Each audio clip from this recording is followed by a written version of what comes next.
So my name is Saul. I'm Chief Developer Community Evangelist in PayPal, and I want to talk today about disruption in mobile payment space. Basically, I don't want to talk only about PayPal. I know I'm from PayPal, but I want to cover it in more generic way. So I want to go through all applications because this is a pretty hot space at the moment. There's a lot of happening, a lot of new startups going on, and a lot of new companies starting in the space. And I just want to go through all of them and to see how they're changing way we're paying and how they're changing way we're paying in shops, we're paying on mobile, and so on. Because mobile devices in the last 2 years actually changed the landscape completely. So I want to go through all the examples, through most interesting examples, and talk about how they work, how they change the way we pay, and maybe look a bit into the future and to see how we will pay in the future. Again, I want to do it kind of interactive way, so if you have questions, if you have some comments, just raise your hand and shout and interrupt me anytime. What I want to talk about, like maybe three main topics. So what is hot in mobile payment space, hot apps and hot startups, do's and don'ts, so all the examples we've seen, and I go to many conferences and see different apps and how they are doing user interfaces and how they're doing user experience. And I collected some examples just to show, in case of you, if you're developing your own application or if you're developing your own flow, what's better to avoid and what's better to actually do in your app. And then think outside the box. So I'll show you a few examples how we see the future of payments and the future of mobile in general. Some interesting ones. So let's what's hot? Let's put some context in place. So tech companies used to dictate how products are made, and that was then. Now, the mobile industry actually changed a lot. Because there are many startups and small companies which don't have big resources as tech companies did. So only one way they can compete with big companies, they go out and they do good customer research. So they go and ask consumers what do they want, and then they build this application. So that actually shifted products towards consumers. So consumers and clients and your application users are actually shaping the form of application. So for example, we had a Kindle device. So 2 years ago, there was the first Kindle device released, and I got this Kindle device, and because I already had my tablet, the first thing I did, I actually started to swipe to turn up the pages. And because we already use as users for this experience, and we want it to be swipeable, and Amazon for a while, they said, no, that's the way we're going to do it, and now they released the device, which actually Kindle device, which is touchscreen, and it allows users to control experience by touch. So big companies are forced to follow their users, and this is the fault of those small startups, small developers, independent developers who are able to create very nice user experiences. And users, they demand for quality, they demand for good user experience. They say that, okay, if your application is not good enough, I'll go and use another application. So that's what's changed in the last 2 years, and it's really driving forward, and we can see that it's keep changing, and I think in another 2 years, users will have really big influence of how apps are developed. The same goes to payments. It's exactly the same in payment space. So once customers see that they can actually check in Foursquare, so they demand their offers and payments to be smooth and be actually localized to specific locations. So if someone is trying to advertise them some discounts, they don't care if discount is actually from the shop, which is 2 kilometers away. They want discount to be in that shop where they are now. And they're actually demanding this. And I'll show you examples how companies are actually going towards it and how companies are trying to adopt to this trend. So let's go through some examples. There'll be some examples from small and medium business space and some examples from big companies. So first, of course, is Square. Who of you do know Square? Yeah, majority of people. So this is really a good example of good user interface. So small company created really nice user interface, really nice smooth transaction flow. People like using it and they like paying with it. And it allows small merchants to accept credit cards. And if some of you were in a merchant space, you would know that maybe 5 years ago, it was so difficult to accept credit card payments. It was really difficult. You had to go to bank, get different accounts, get different devices, get different point of sales devices, open many accounts, actually I don't know, really, really difficult. Now, these guys made it really simple. So you just open an account with them, you buy the dongle, that's it. You can accept credit cards.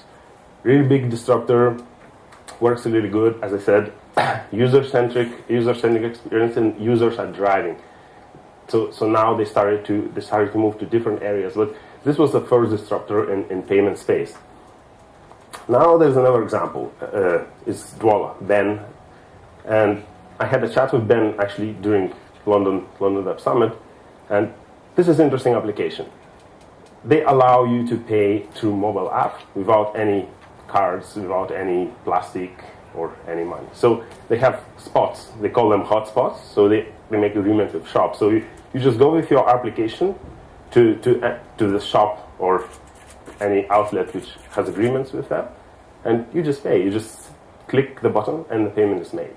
And someone who sells you coffee, on his mobile application, he sees that payment is received, and that's what it's for it. So it's really simple. Again, user-driven design. You can send money to each other. They don't charge a lot. And again, 5 years ago, no one would imagine that such an application can exist. Now, when users see that, then they go to the United States. Of course, in the United States, there's less regulations. We will talk later about that. More regulations in the payment space exist in Europe, and it's harder for us to create something like that. But in the US, if someone uses this application, they don't want to use complicated bank apps anymore. They just say, hey, we just want this simplicity. If someone did that, why can't you do it? And they go to big companies and say, hey, it's possible. People do it, so let's do it this way. And if you won't do it, we will use other applications. So this is what I'm talking about when I say that customers are actually demanding good user design. AirPlay, there's another good example. Estonian guys, a small country in Eastern Europe. A lot of good hackers created Skype. So these guys created point of sale. So this is something really complicated. When you think about point of sales, it has to be like, it has to register your cash, it has to have account of all the goods you have in the shop, and so on and so on. And merchants used to pay thousands of dollars and euros for this type of stuff.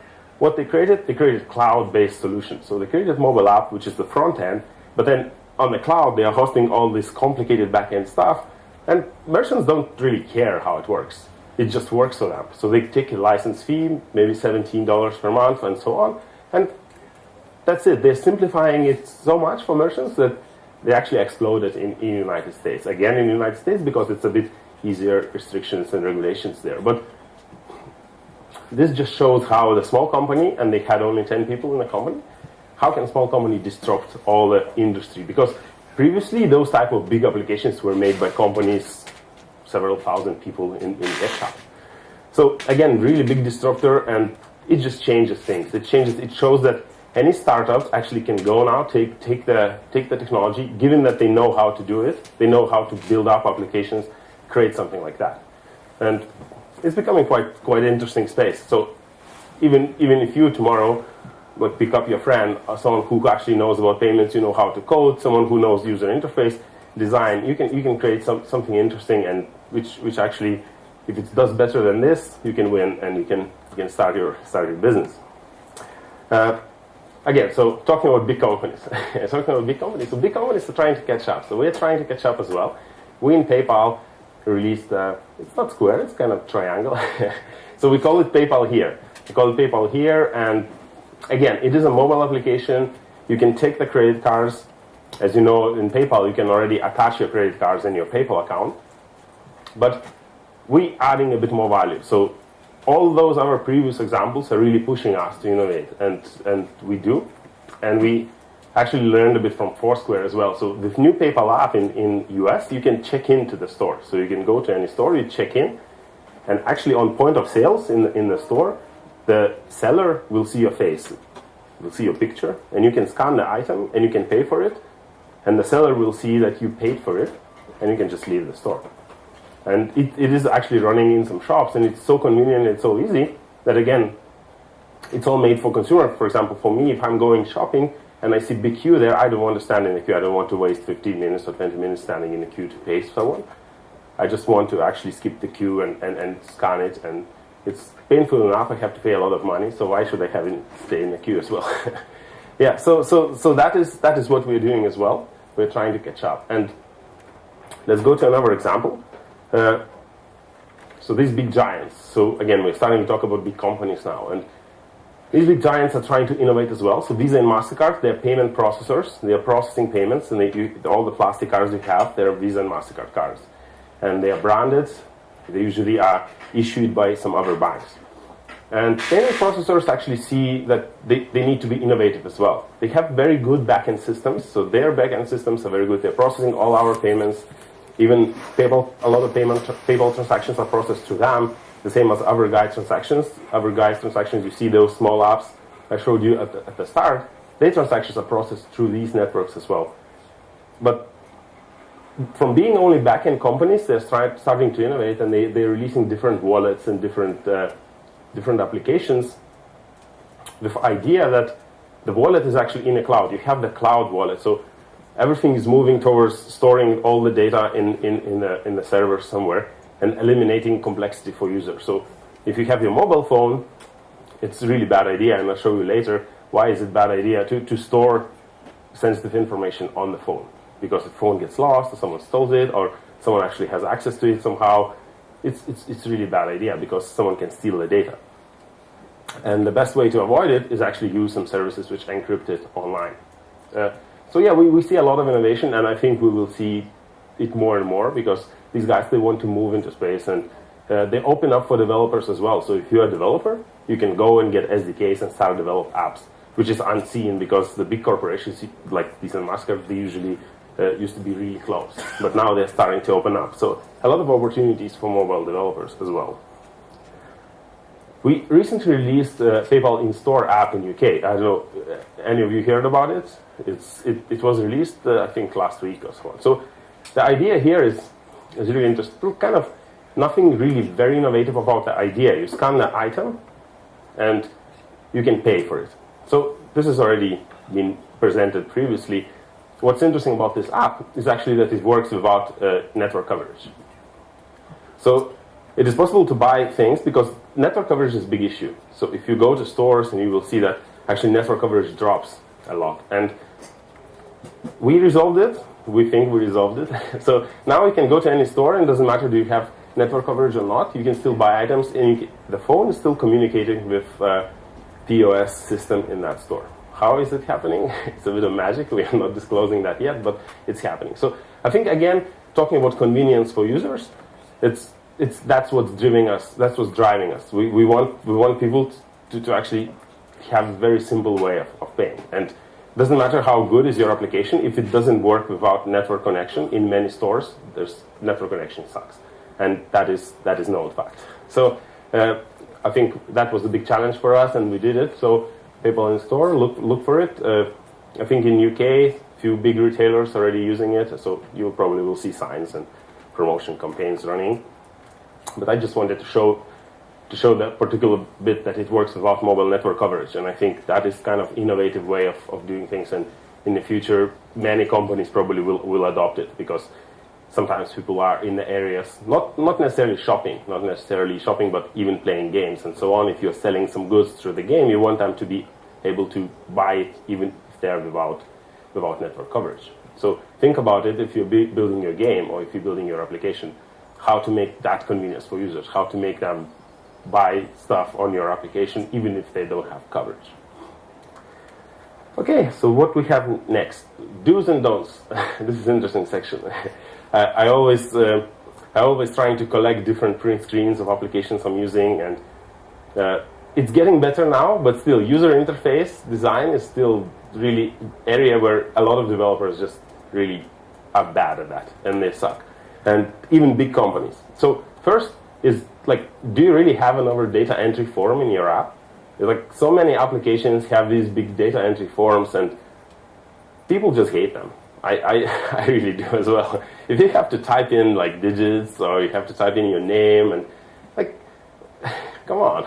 And it is a big issue. And even now in many applications you will see that. As I said, it's getting less and less, so I'm getting less print screens. But these print screens just show you that, like, it's not the way of doing things. That was in the old web. Now your smartphone is really smart, so it has to capture user information somehow without interrupting what is user doing. And That's why they're called smartphones. And there are many ways actually how you can do it. You can use different Facebook Connect, for example, or different alt protocol applications. You can use PayPal Access and some other applications. It gives you even more data about user. But please don't add any more forms because users are really angry about that. And there are a lot of research on this, and you can see that if on web pages they were really distracted by all these big forms, and they were likely to drop off, and conversion rate was really bad if you had a lot of forms to enter. So on mobile it's even worse, because if they are impatient on web, they are twice impatient on mobile phone, and they expect everything to be really smooth. So another one, do and don'ts, is do you want them to create another password? How many passwords do you have? So who has 10 passwords to remember? Yeah, so 15. I think we can go up to 20, and easily everyone will be raising hands. So I personally have about 25 as well. So I use some applications like KeePass and so on, but that doesn't matter. So the idea here is just don't ask them to create another password. And many, yeah. How many people have the same password for all of their logins? Yeah, yeah, it's an interesting question. Yeah, so how? I only have to remember a few passwords, but there are lots of places they go. Yeah, but okay, so that is not really secure then. Yeah, so we can go into information security, and that's an interesting topic, right? But idea here is actually, again, many developers don't think about it, but from user interface design point of view, just don't ask to do. There's so many, as I mentioned before, there's so many applications which allow users to log in with their own credentials. So everyone has Facebook account, or nearly everyone. So just use Facebook Connect. Allow them to authenticate. If you're a merchant, if you are in payment space, so many people have PayPal account, and we have PayPal Access. So just allow them to connect with PayPal Access, and then you will be able to verify that he actually really has PayPal account. So it's from your application perspective, you know already information about them. You know, are they verified, how trusted they are, and so on.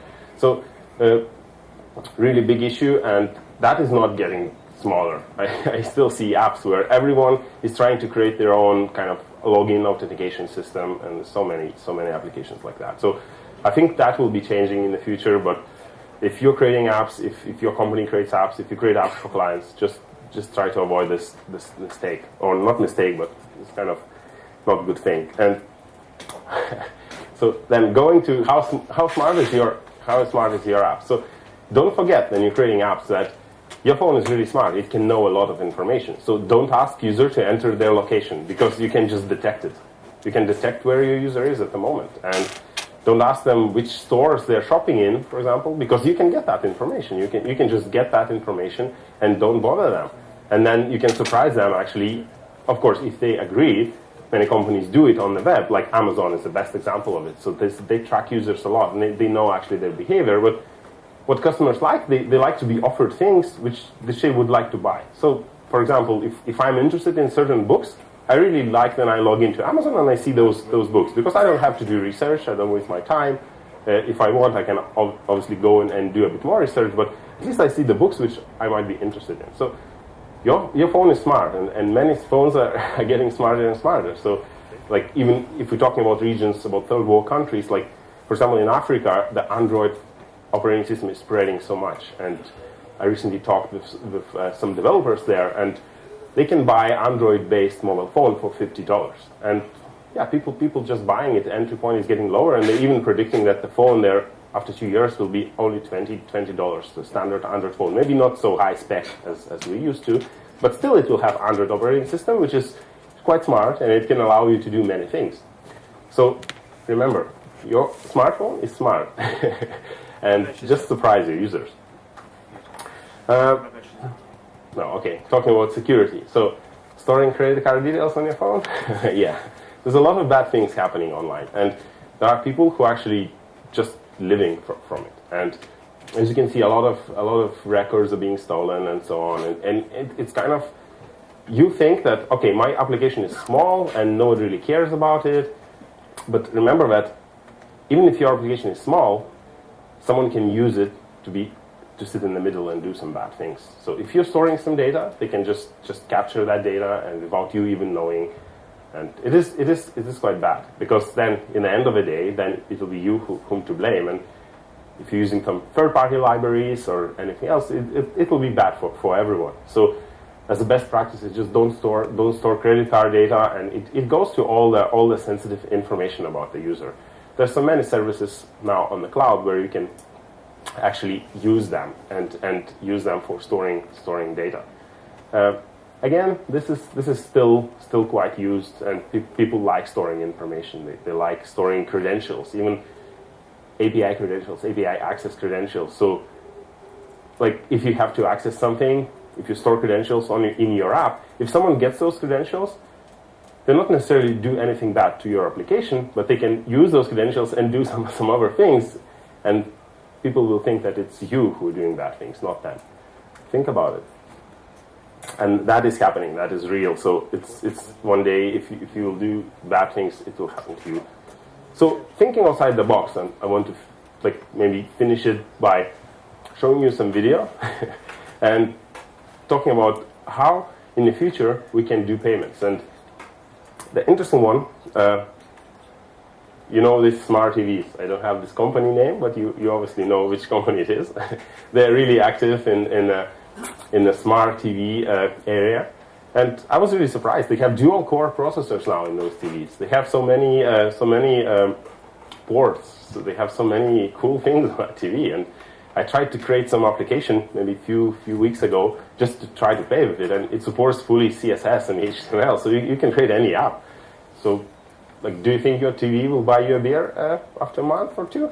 I think it will. And so, as an inspiration, you can think about that you're watching some football and you see some promotion of beer, and you just click one button and the beer arrives at your home in half an hour. So how is that about disrupting the industry? So it changes everything. And of course, so many people are watching TV. So many people are into sports, into films, into whatever. And this is the best channel. So again, I'm treating that as a mobile, because what this company did, what Samsung did actually, is they connected, they allow you to create experiences on your mobile phone and connect to your TV. So they have SDKs already for that. And that is amazing. That is really cool. And then the shopping window. Shopping window is something what we in PayPal created. That was an interesting experience, and I think we have sound here and we have internet, so I will try to show our innovation director. He's wearing a Christmas cap now. Don't pay attention. He usually wears a leather jacket and heavy metal t-shirts, but okay.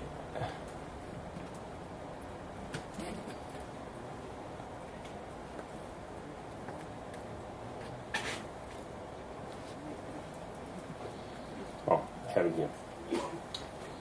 Cool. Can we get the sound?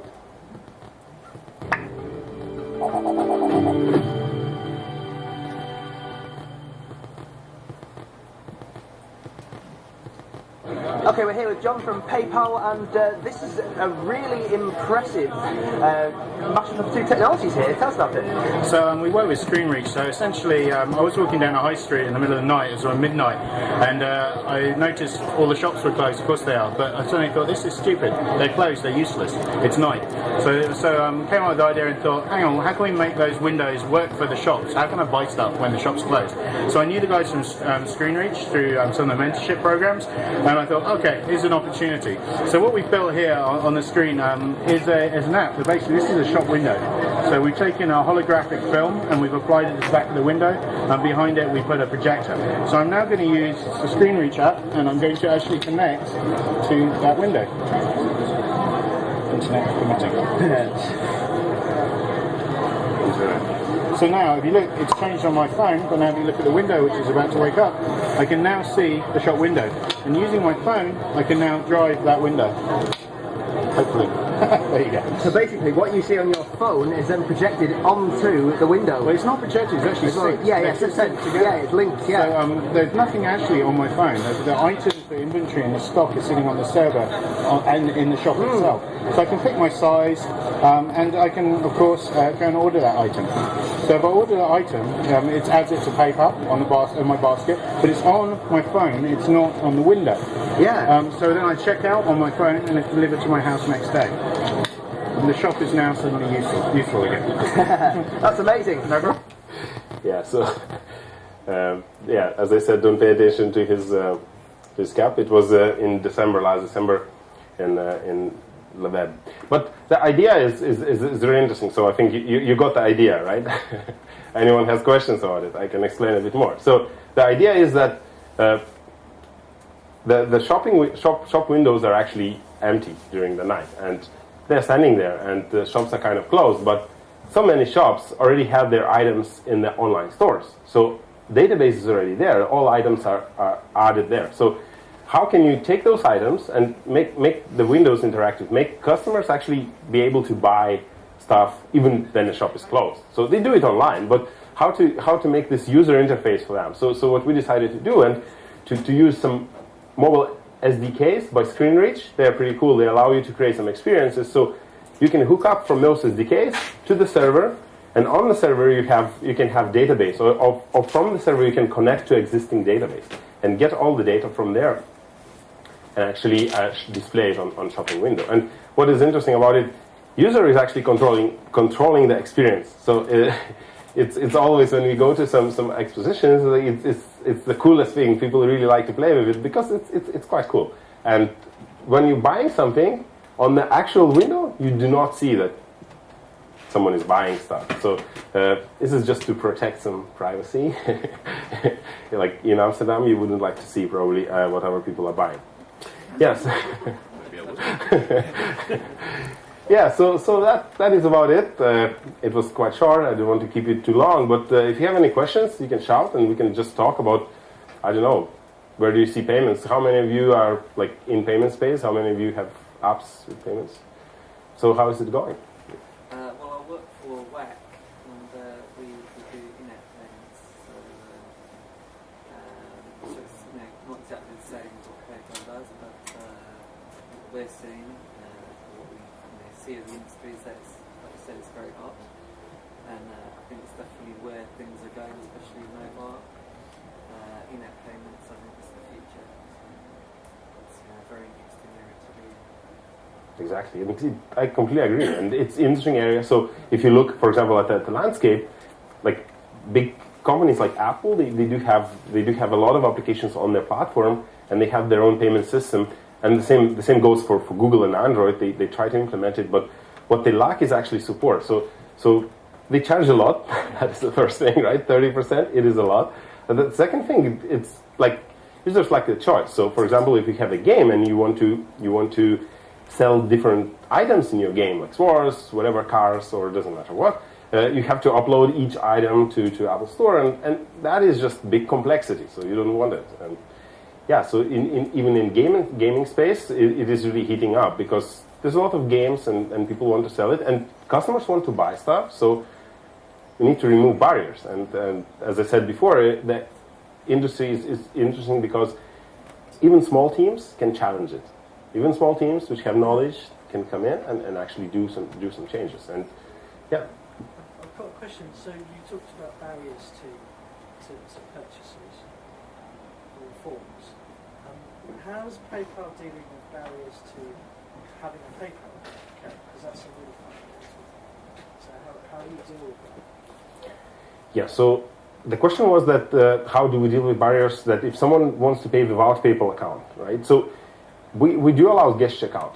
So for example, if you will use some of PayPal products like Mobile Express Checkout, which is mobile optimized checkout experience, so you can have it on your mobile browser, or you can embed it in your app as a web view.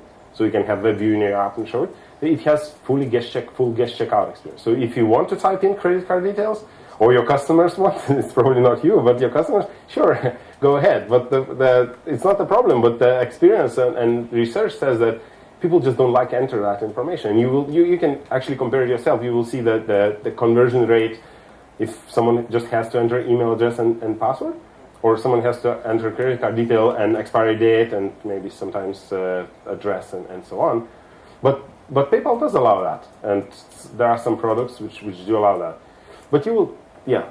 So would a good alternative to that, if we go to checkout, better user experience be to have premium SMS?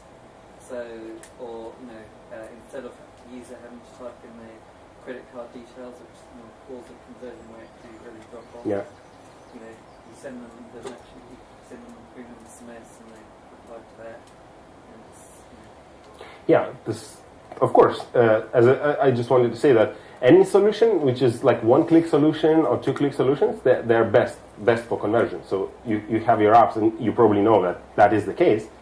Yeah. I will say the margins on premium SMS, I come from the telecoms world, and they are very, very, very poor. Yeah. I mean, you're talking even if you're a top tier supplier doing a lot of this, what the user pays, you get no more than really about 60% of that to play with total. So if you've got other customers and other revenue shares in the line there, you'll get nowhere with that. It's just too high a take. Yeah. Yeah, that is another point I was going to mention, that if you look at those SMSs, who controls them and who controls networks is the big monopolists, and they are kind of they really want your money, and it's hard for them to innovate. For them, it's really hard to innovate, because for big companies, it's hard to innovate. So, and they cannot get the price low without innovation, because they say, oh, their understanding is that if we are lowering this price, we are losing money, right? And that's it. But that is not the case, of course. Especially for smaller companies and game developers, they are like usually smaller companies. There's a few of them big ones, but so this is exactly the biggest reason is because the margins are really big, and you will pay a lot of money. And a lot of carriers do that, and they do allow you to do this.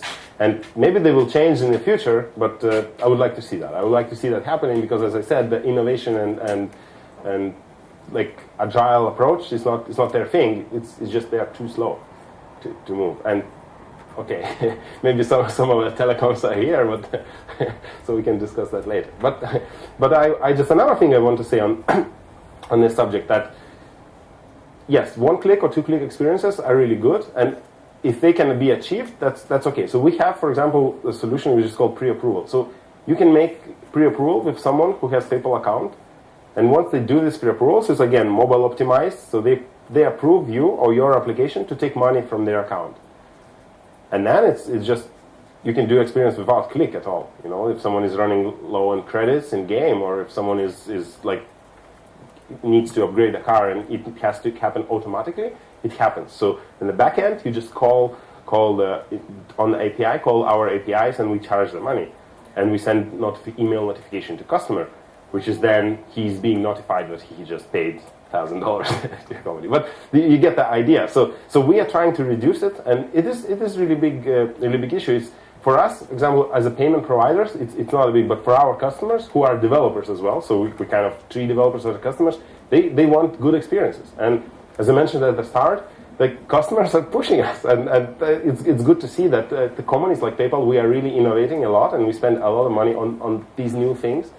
So like we have innovations team in Europe here, which I'm part of, and we do a lot of crazy innovations, and we try to develop interesting approaches and then open those SDKs to developers. Because again, I think thinking broadly, any company, they cannot do innovations on their own, because they can have only as much engineers in-house. And many best engineers are usually working for themselves or have the startups. So you have to enable them to create cool things. Yeah. I missed the beginning of the talk, but how do you deal with people losing their phone and so forth? So if I lose my phone and I've got your PayPal app, what's the security? Because you mentioned about the click-through, and you don't want to obstruct the user from completing the payment. So is there a PIN in place, or? Yeah, so mostly it's a PIN protected. Uh-huh. So you have to know your PIN to make a transaction. Second, we are not storing anything on the phone. Mm-hmm. Everything is stored in the cloud. This nice word for technology people. It's not so nice, but anyway, it's all stored in the cloud, and you have to enter your PIN to access the application and to verify that it's you. So if someone steals your phone or you lose your phone, it's unlikely that they can make a payment, because our application is quite smart as well. So if we detect that someone is trying to come in from another end, or someone just hacked your phone or just rooted your phone, it will be automatically disabled. So you won't be able to access APIs, or this application will be just... I suppose the other side of that is you could be proactive and you could report the location of where the... Let's copyright me, yes. By the way, that idea. Yeah. Yeah, well, that is true. That is true as well. But and it's a really good idea as well, so you can report where the place is. But again, you have to understand that, like, we specialize in payments, so and not specialize in reporting. So if you create something like this, you can come to us and show us your SDK, and we can maybe buy it. So that's an idea. You can patent that.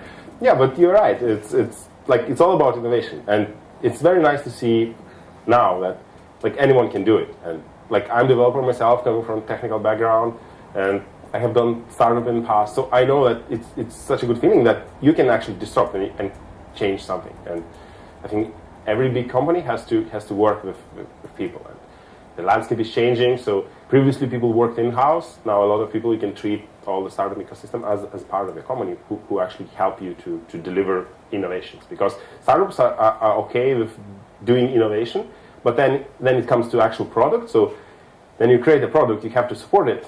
You have to have on-call people, you have to have customer care and so on. So then it becomes big company's problem. So it's for scaling up, then you have to either hire a lot of people or join some bigger company. That is my understanding.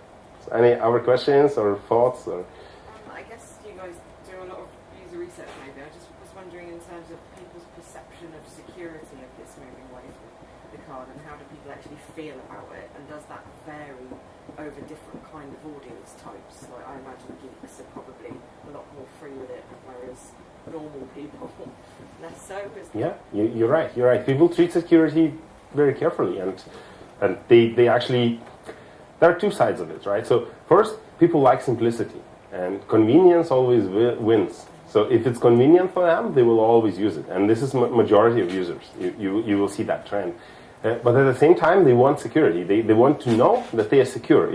If they suspect that this application is not secure, or it's just bad, they won't use it. And it doesn't matter if it's secure or not. Maybe it's a very secure application, but it's just not presented that way, and many customers will reject it. Because the competition is quite high in the market, there's a lot of different applications which do the same thing.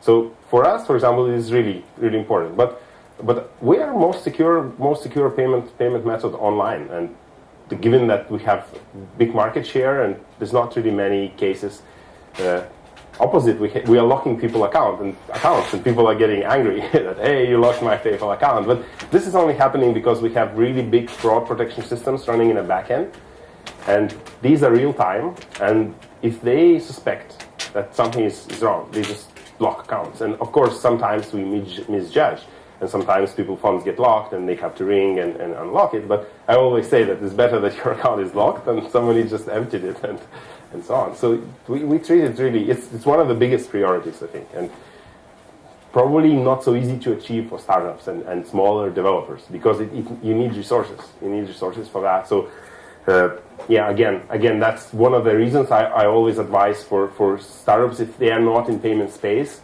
if they're not developing some competitor to PayPal, just use PayPal as a payment method, because it's really secure. So they are shifting all liabilities on PayPal. We accept all liabilities. If someone paid through PayPal page, it's not your application problem if it was fraudulent transaction. We have to detect it. There are filters in place. We have a lot of logic. We have teams of people actually researching and doing research on security and fraudulent activities. So yeah, it is a really big problem.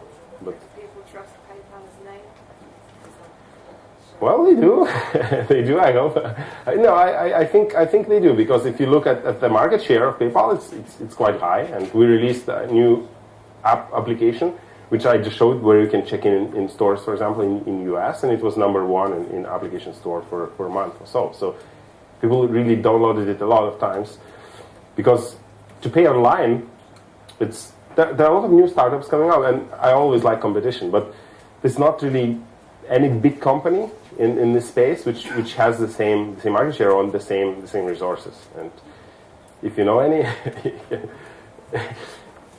yeah, but it's a very good question. Security and safety is a very big thing. So the PayPal here and the PayPal in store. So that's for offline purchases. So not doing it online. So physically, customers in the store and then do the purchase there. So I assume that PayPal needs to integrate with every separate store's back-end system. And am I right in saying that? And secondly, is there, how can you scale that up? I mean, it must be quite resource intensive. Yes, that is again a good question. But if you look at those stores, right, many stores actually have similar systems. One, second is the big chains which we work with.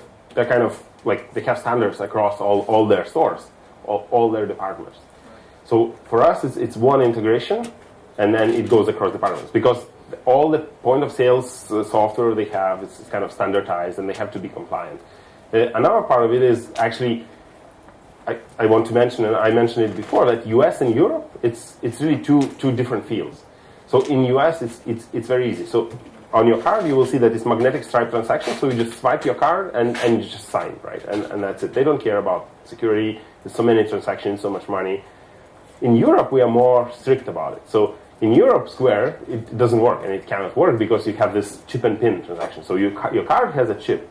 So you have to enter your card into the device, and then you type in the chip to actually authenticate yourself and approve the transaction. And this is complicated. So it's much more complicated to innovate in this space because you have to have knowledge, specific knowledge. You have to go through different compliance and blah, blah, blah. So, yes, these two markets are different. But it's the biggest problem in Europe, education. Because loads of people in here probably have got NFC cards already. Nobody ever uses them, and no shop knows they can take your money, even if they've got a point-of-sale system that you can swipe over. So, we're probably all equipped to do really modern stuff, but nobody's doing it. Yeah, and NFC is another interesting topic, and, well, that is my personal opinion, that it still has a lot of time to prove itself. It has to prove itself, because it's 10 years old technology, and it never picked up so much, because everything now is kind of cloud-based, and if you think about your phone as a wallet, so if you start to store everything in your phone and actually use NFC technology to communicate with devices, I think it's okay, but it's much easier to actually allow this device to communicate with something which is in the cloud and control it through your application, if you know what I mean. So that is my kind of comment, but you're right about user education. Of course, everyone has NFC cards, no one is using them. It's about simplicity. Again, if you're going back to RSS readers, for example, in the web days, it's very good technology, nobody's using it, right? It's only geeks and technologists are using it because they understand it. So it's simplicity and convenience, and people probably don't have time to learn it, or there are other reasons probably out there. What do you think? Why they're not learning? I know somebody that's working on improving the education at the moment, and they're starting to sponsor like big rock events, music events, that kind of thing, where they're going to give cards out so everyone can run around at the events with a card and just buy drinks and stuff, to try and get them used to this kind of hovering over them. I don't know. I think they've got to make a massive effort. Yeah, but most people out there just don't know that they're carrying a card already that can do it. I think in any ecosystem, if you like treat your customers, consumers as an ecosystem, they have to get value from it. So I think only then it works. Only then it's healthy. So everyone has to get value. So if they are getting value from using this NFC card, and this value is great. So for example, they're getting items 50% cheaper if they're using NFC on their card. Of course, everyone will know what NFC is. Probably in 2 months, everyone will be talking about it. So I think it's another question of value. So what are they getting? If they're getting the same rates, if they're getting the same stuff, if it's just standard use of credit card, they just don't think about it. But if you will provide, so that's how it can pick up. Again, some thoughts. So, any more questions? Thanks a lot for attending, and have a good day.